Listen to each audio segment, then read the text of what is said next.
Cameroon, once a bustling hub of commerce and daily life, is now marked by silence in many of its major cities. Business doors are locked, roads are blocked. The hum of ordinary life has been replaced by tension. In October 2025, after the presidential election, events took a dramatic turn. This is the story of how peaceful concerns gave way to violent unrest and what it means for the country.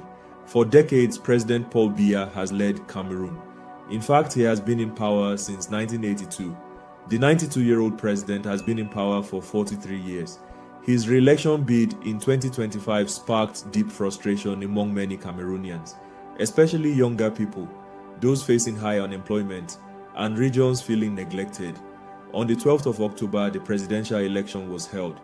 Official results issued by the country's Constitutional Council declared Biya the winner with about 53.66% of the vote. His main challenger, Issa Tchiroma Bakary, was officially given around 35.19%, but not everyone accepted those figures. Tchiroma's team argued they had different counts and immediately called the official result into question. What sparked the protest in the first place? Many Cameroonians say their frustration was building long before the election.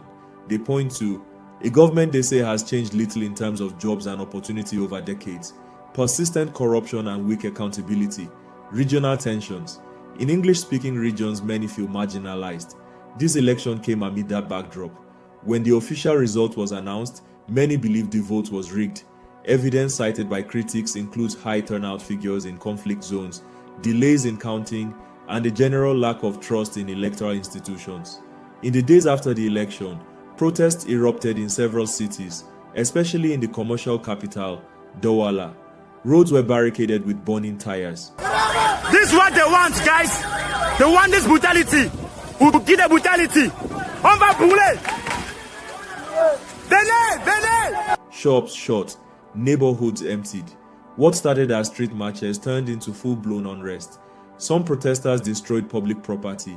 Some reports say they broke into shops, banks, and commercial centers, looting and setting fire to buildings.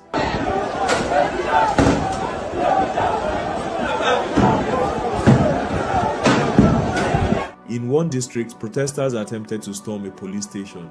In other places, security forces responded with live ammunition. Seigneur Jésus!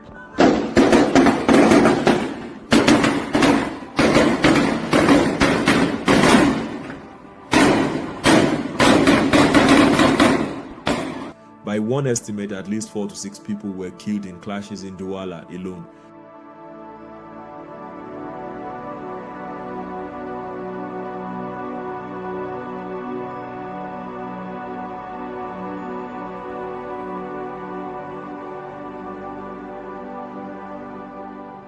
With riots and curfews in effect, city life changed overnight. Markets that once teemed with activity lay empty. Motorcycle taxis, a common means of transport, were banned or grounded in some areas amid fears of escalation. Many businesses chose not to open. The silence of once busy streets spoke volumes.